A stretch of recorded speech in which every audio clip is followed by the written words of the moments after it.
As you watch these clips, recall that General Keith Kellogg was the National Security Advisor to the Vice President and had served as Chief of Staff to the National Security Council for President Trump. And General Milley was the chairman of the Joint Chiefs of Staff at the Pentagon.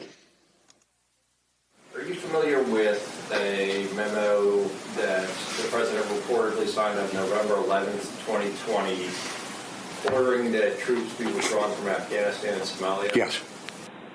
So I think you might have seen some things where there's a memo or something from Johnny McEntee to Douglas McGregor.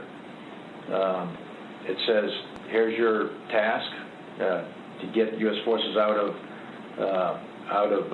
Somalia, get U.S. forces out of Afghanistan. When you first interviewed and met Colonel Douglas McGregor, is it fair to say you discussed this decision of withdrawing from Somalia and Afghanistan, correct?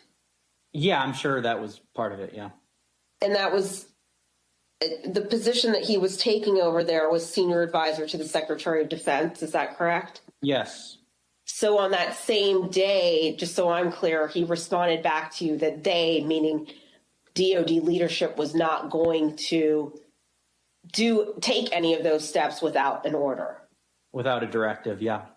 I explained in language that should be in the order while I was in the meeting with McEntee, and this was my answer to him. I said, if you want this to happen, or the president wants this to happen, he's got to write an order.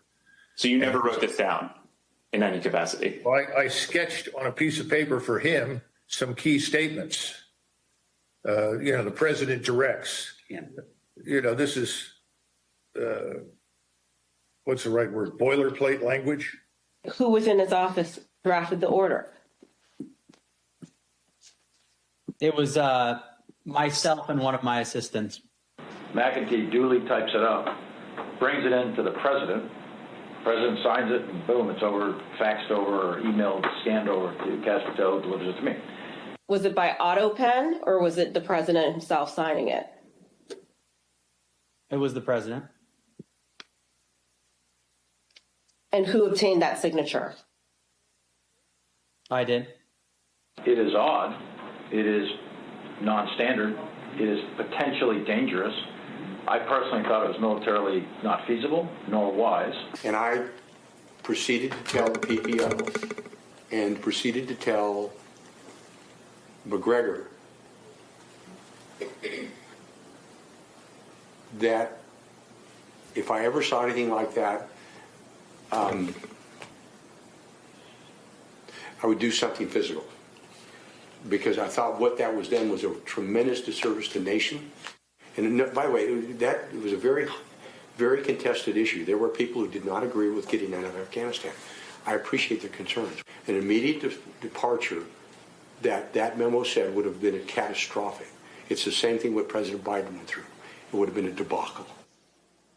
Keep in mind, the order was for an immediate withdrawal. It would have been catastrophic, and yet President Trump signed the order.